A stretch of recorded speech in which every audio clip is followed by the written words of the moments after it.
Anda masih di iNews Prime bersama saya Camar Haenda.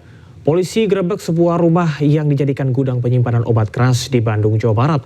Polisi juga menyita 1,2 juta obat keras berbagai jenis dari penggerebekan tersebut.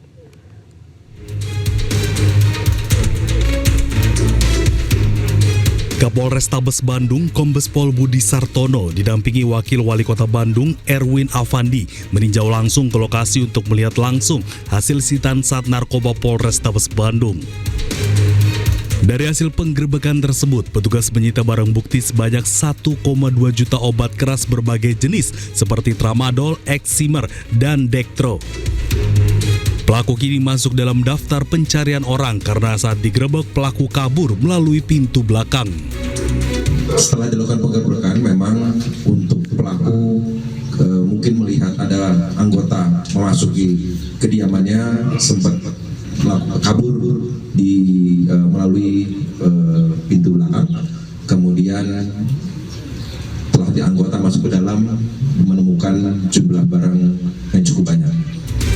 Hingga saat ini, petugas Sat Narkoba Polrestabes Bandung telah mengantongi identitas pelaku berinisial AZ dan terus melakukan pengejaran.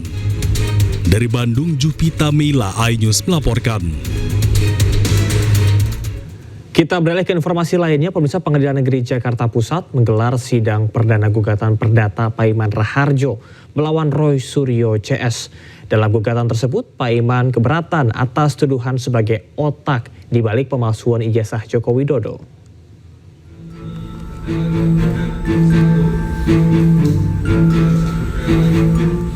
Sidang perdana gugatan perdata yang dilayangkan Paiman Raharjo melawan Roy Suryo dan 6 orang lainnya digelar di Pengadilan Negeri Jakarta Pusat.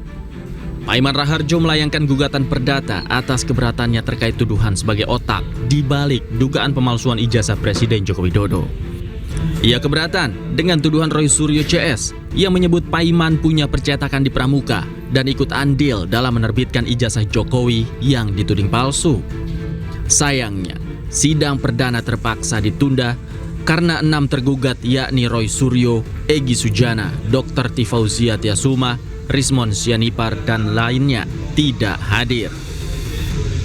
Di sini, Profesor sebagai warga negara yang taat hukum mencari kepastian dan keadilan bahwa ijazah tersebut adalah asli dan Profesor melawan fitnah keji daripada Roy Suryo dan semuanya kawan-kawan itu dengan cara melakukan gugatan perdata.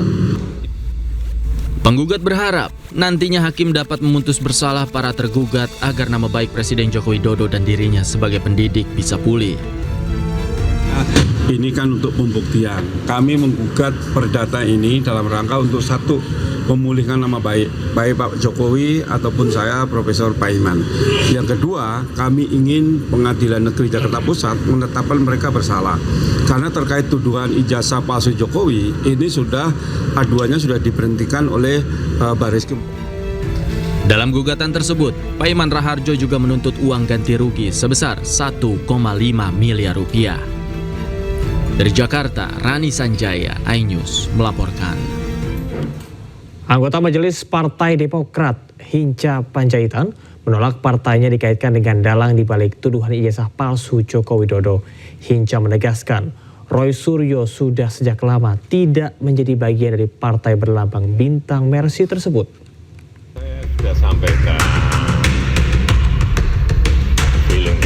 Pasca Presiden ke-7 Republik Indonesia Joko Widodo menyebut ada orang besar yang mengendalikan isu ijazah palsu, anggota Majelis Tinggi Partai Demokrat Hinca Panjaitan membantah keterlibatan antara partainya dengan polemik ijazah palsu Jokowi yang melibatkan Roy Suryo. Dirinya mengatakan tidak ada kaitan dengan Demokrat, sebab Roy Suryo bukan lagi bagian Partai Demokrat saat itu. Karena jadi biar isunya yang seolah-olah partai biru, yang mendalangi ini. Kami tegaskan nggak ada urusan kami dengan kasus ijazah palsu, apalagi dikait-kaitkan agenda politik di balik ini. Ini fitnah besar, ini kami tolak. Sama sekali tidak ada keterlibatan Partai Demokrat dan kami seluruh kadernya terhadap itu.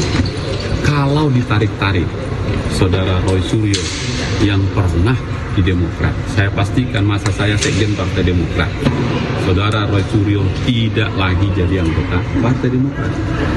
Waktu itu sudah berakhir hubungannya. Jadi tidak ada hubungan Roy Suryo dengan Partai Demokrat.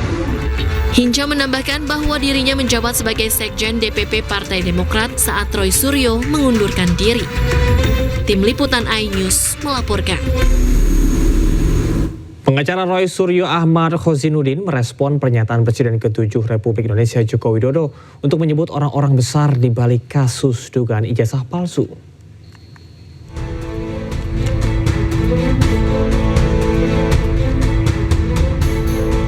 Menanggapi pernyataan Joko Widodo terkait adanya orang besar di balik kasus dugaan ijazah palsu, pengacara Roy Suryo Ahmad Khozinuddin meyakini tidak ada sosok orang besar di balik isu ijazah palsu. Jika benar ada, Ahmad Khozinuddin pun meminta Jokowi untuk menunjukkan nama besar tersebut. Hari ini saya tantang saudara Joko Widodo, kalau memang benar ada orang besar, tunjuk hidungnya. Siapa namanya? Apakah orang besar itu Aguan? Sebut Aguan. Kalau orang besar itu Antoni Salim, sebut Antoni Salim. Kalau orang besar itu SBY, sebut SBY. Jangan mengedarkan fitnah, ini kan aneh. Sebelumnya, Presiden ke-7 RI Joko Widodo meyakini isu ijazah palsu yang menyerangnya merupakan bagian dari agenda besar yang dimainkan oleh sosok berpengaruh yang disebut sebagai orang besar. Namun, Jokowi enggan mengungkap siapa orang tersebut. Saya sudah sampaikan, feeling saya mengatakan ada agenda besar politik dalam tuduhan ijazah palsu maupun pemakzulan. Artinya memang ada orang besar, ada yang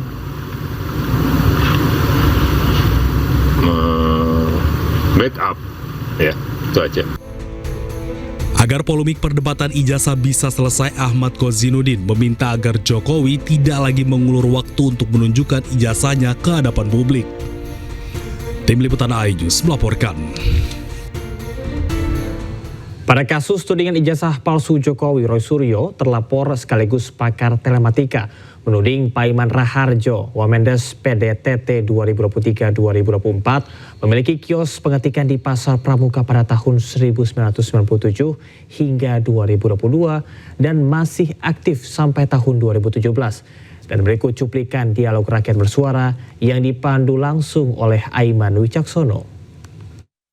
Benar, Bapak kirim WA ke saya, nggak ada hujan, nggak ada angin, tanggal 6 Mei tahun 2025, benar nggak? Betul. Ya. Di WA itu Pak Paiman nulis, kalau saya nggak minta maaf ke Jokowi, keluarga saya tidak damai dan tidak aman, benar? Oh jangan dipotong, jangan dipotong. Itu kalimatnya kok jangan dipotong, bukan, saya yang terima. Gini, itu nggak sempurna. Jadi sempurnanya gini. Kita ke ahli bahasa kalau nggak sempurna, sudah saya konsulkan ke ahli bahasa bersertifikat. Iya, sekarang gini Mas, kan bahasa pertama dong yang di ini Mas. Saya sahabat, saya saran. Bahasa pertama boleh sopan, bahasa terakhirnya ngancam Anda. Sudah saya tidak minta maaf bisa masuk penjara, saya luruskan.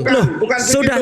Ini malah ngaco lagi nih Farhad nih, nggak ngerti apa-apa malah konyol kamu tuh. Bahasa yang sangat sopan. Ini konyol ini. Karena ancaman memfitnah itu ada. Nggak ngerti ini. UNT, ujaran kebencian semua. Pak Paiman. Ya saya udah luruskan Anda katanya profesor ya katanya. Ya, nulis WA semacam itu sudah saya konsultasikan ke ahli bahasa bersertifikat. Itu ada bahasa yang intimidasi. Satu, saya selesaikan. Yang kedua, benar nggak setelah itu Anda mengakui dan Anda minta maaf ke saya pada WA berikutnya? Loh, saya jawab Mas ya. Ya nggak? Minta maaf nggak Anda? Iya betul. Nah, saya sudah. Terus Anda kalau sudah minta maaf kok tiba-tiba nuntut, itu kan nggak sopan itu. Sebentar. Loh, terus Anda ngakui nggak kalau Anda pernah punya kios di Pasar Pramuka pengetikan tahun 97 sampai 2002. Tapi banyak sekali orang-orang di Pasar Pramuka dan itu sudah ada nama-namanya. Anda masih aktif di sana sampai 2015, masih nampak sampai 2017. Itu saja. Saya jawab. Ya, silakan jawaban. Ya gini Mas ya. Mas seorang dokter, tapi cara berpikirnya egois. Egoisnya apa? Saya kan dari awal kan ini, kata-kata saya begini, Mas, saya sudah melihat misalnya Pak Jokowi secara langsung mata kepala saya sendiri dan dari penjelasan. Lihat di mana? Maka, lu dengerin dulu tadi. Lihat di mana? Lihat di mana? Oh, di rumahnya saya. Tanggal berapa? Tanggal 3 April. Oke, nanti buktinya apa untuk lihat di tanggal 3 April itu? Tanya aja Pak Jokowi. Wah, orang kayak gitu ditanya.